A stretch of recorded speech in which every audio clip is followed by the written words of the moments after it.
En France, un nouveau mouvement anti-masque émerge sur les réseaux sociaux depuis quelques semaines. J'ai intégré ce groupe pour essayer de comprendre leur motivation. Tout d'abord, j'ai lancé un appel à témoignages. J'insiste, l'usage du masque en population générale n'est pas recommandé et n'est pas utile. Lorsqu'on n'est pas infecté par le virus, lorsqu'un médecin ne vous recommande pas de porter un masque, il ne faut pas en porter.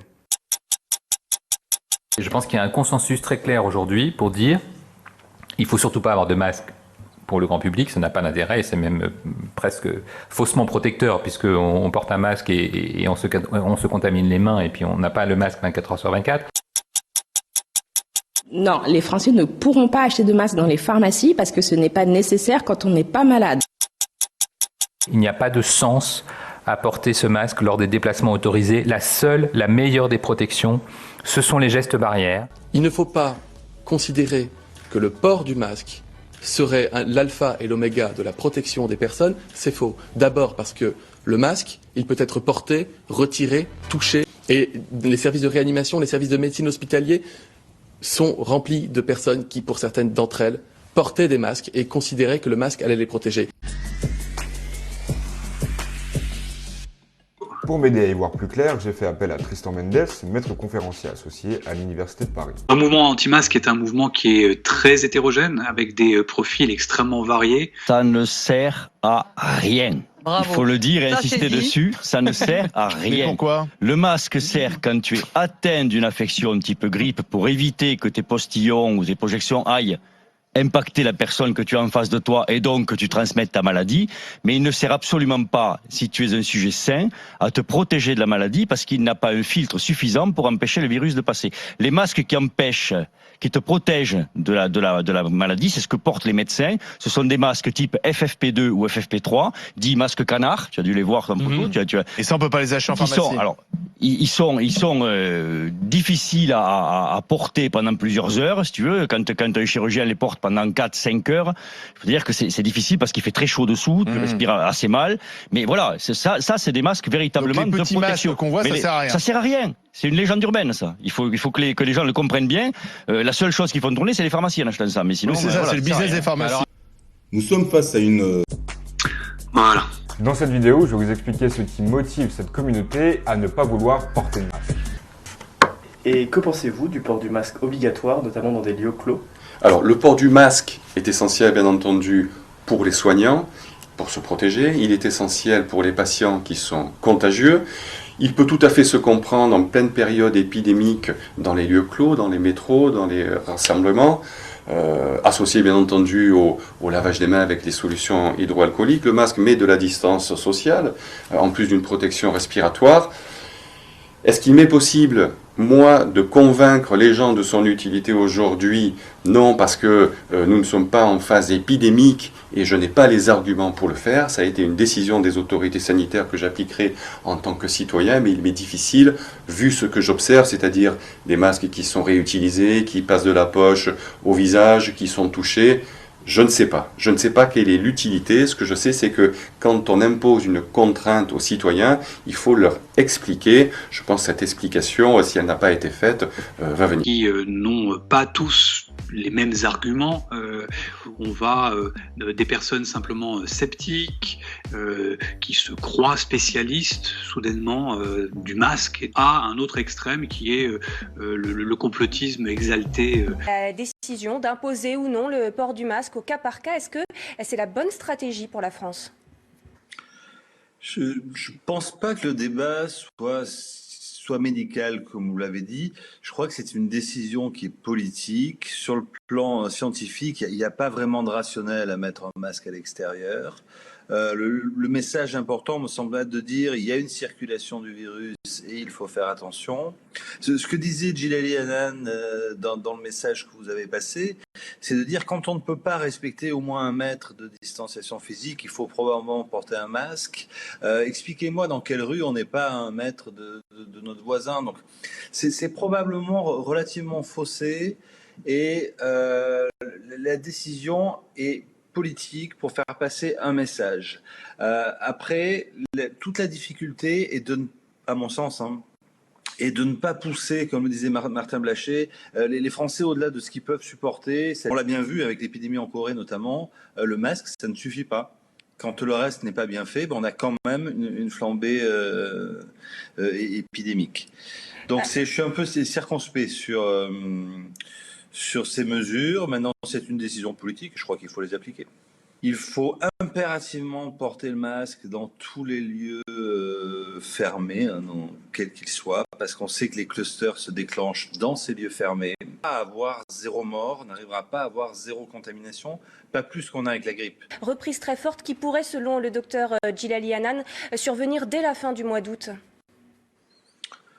Il faut se méfier des prévisions. On a vu depuis le début que toutes les prévisions ont globalement échoué. Ce dont on est à peu près certain, c'est qu'il va y avoir une circulation virale, qu'il va y avoir plus de contamination. Maintenant, est-ce qu'on va... Là, on a tout de suite, par exemple, on a 6 patients en réanimation à la Pitié. Est-ce qu'on va en avoir 10, 50 ou 100 on ne le sait pas.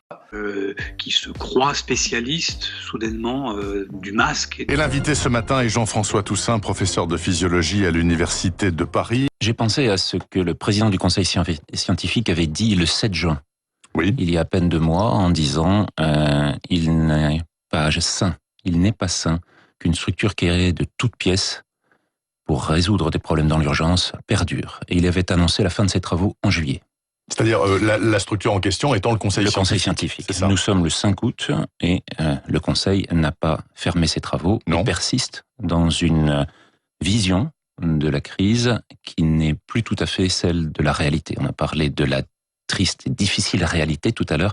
Il faut l'observer, il faut la regarder. Elle n'est pas celle qu'annonce le Conseil scientifique successivement avec des deuxièmes vagues en avril avec le relâchement, une deuxième vague en mai avec le déconfinement, une deuxième vague en juin avec la fête de la musique. Nous en sommes à la 22e vague maintenant probablement et nous ne sommes donc absolument pas dans la réalité sur laquelle nous venons de voir à nouveau moins d'une dizaine de décès chaque jour en France alors que nous en étions à 1400 au mois d'avril. Donc si je vous entends bien, professeur Toussaint, vous ne croyez pas à l'hypothèse d'une deuxième vague à l'automne? À un autre extrême qui est le complotisme exalté. Les chiffres? Il faut que cette deuxième vague soit fondée sur des cohérences. Or, le discours scientifique, qui est d'ailleurs plus celui d'un conseil scientifique mais d'un conseil politico-sanitaire, ce qui est très différent, ce qui nécessiterait d'avoir une représentativité de l'ensemble des régions de France concernées par non seulement cette crise, mais les conséquences des décisions qui ont été prises, en particulier celle du confinement,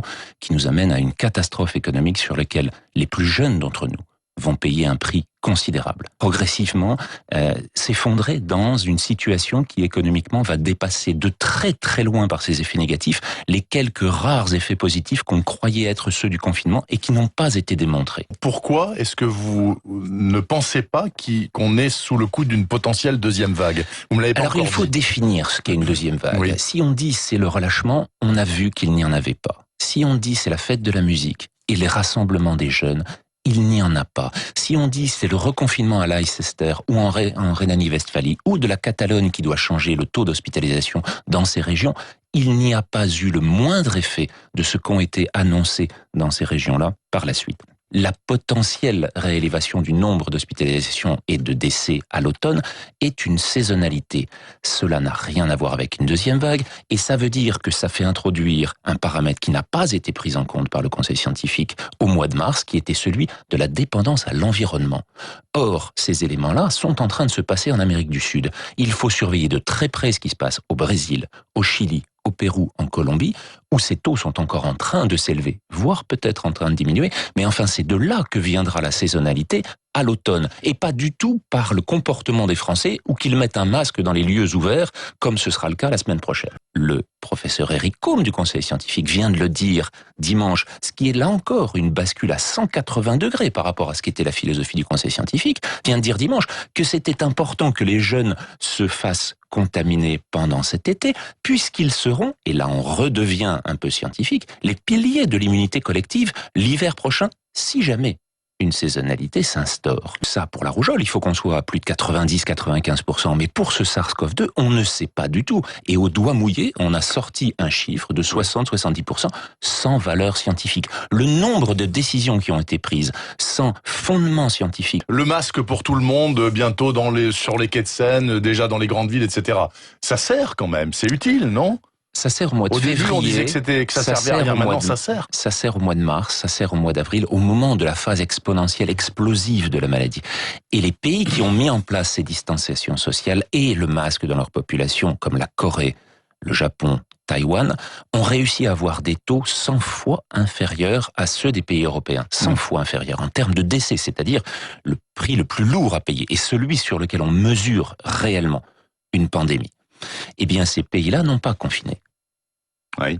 Et d'autre part, ces masques qui étaient utiles au moment de la propagation la plus importante du virus ne le sont plus du tout lorsqu'on est dans une phase molle dans laquelle on a aujourd'hui on est en moule en ce moment une forme pandémique faible dans laquelle on a des contaminations non suivies de réaugmentation de l'hospitalisation. Quand vous annoncez l'augmentation du nombre de cas, qu'en est-il en Île-de-France? Demandez à Bruno Megarban, qui est le patron de la réanimation à la Riboisière. Que nous dit-il lundi sur CNews? Il nous dit simplement que sur 45 lits de réanimation, 40% sont des cas d'importation, c'est-à-dire des personnes qui ont été contaminées à l'étranger et qui reviennent en France. Comment des témoignages aussi marginaux peuvent-ils être autant mis en avant sur les réseaux sociaux? Souvent, un témoignage d'un simple individu semble avoir plus de visibilité que le témoignage d'un expert, par exemple. Je ne dis pas que je ne crois pas, je dis simplement que cette saisonnalité n'est qu'une hypothèse qu'il faut prendre, mais elle ne dépend pas des comportements des Français. Elle dépend de ce qui se passe en Amérique du Sud actuellement.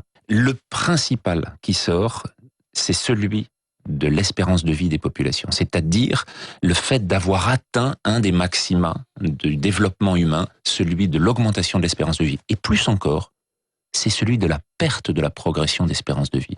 C'est-à-dire que les pays comme les États-Unis et la Grande-Bretagne, qui ont déjà commencé à voir diminuer leur espérance de vie, sont ceux qui ont payé le prix le plus lourd. Et ça, c'est lié au fait qu'il y a une sorte de prime à ce qu'on pourrait percevoir comme étant la sincérité d'un individu lambda et une sorte de malus qu'on affecterait à tout discours d'expertise parce qu'on lui imagine derrière une sorte de lobby ou d'un agenda idéologique.